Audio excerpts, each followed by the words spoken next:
Ben seni seversem bu ülke bölünür.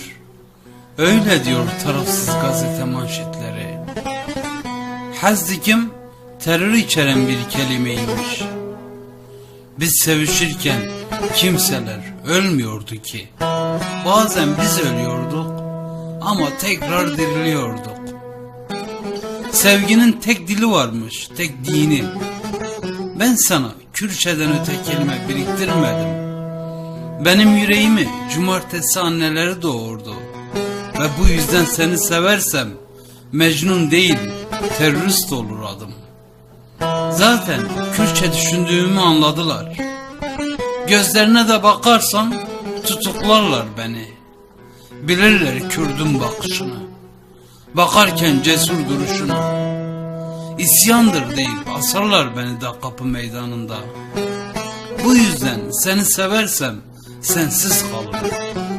Anla, bizim sevdamız imkansız. Bu yüzden değil midir dağlara sözümüz? Özgürce okuyamam sana şiirlerimi. Her mısrada yargılarlar beni. Sürgün olurum, Yozgat'tan ulaşmaz sana mektuplarım. Ben seni Kürtçe severim. Kaçak tütünle hasretini, kaçak çayla nefesini yudumlarım. Ben seni seversem devletin bütünlüğü bozulur. Gökten Roboski'ye bombalar yağar. Kana bulanır sevdamız. Ben seni seversem ülke bölünür. Çünkü ben seni Kürtçe severim, Kürtçe severim.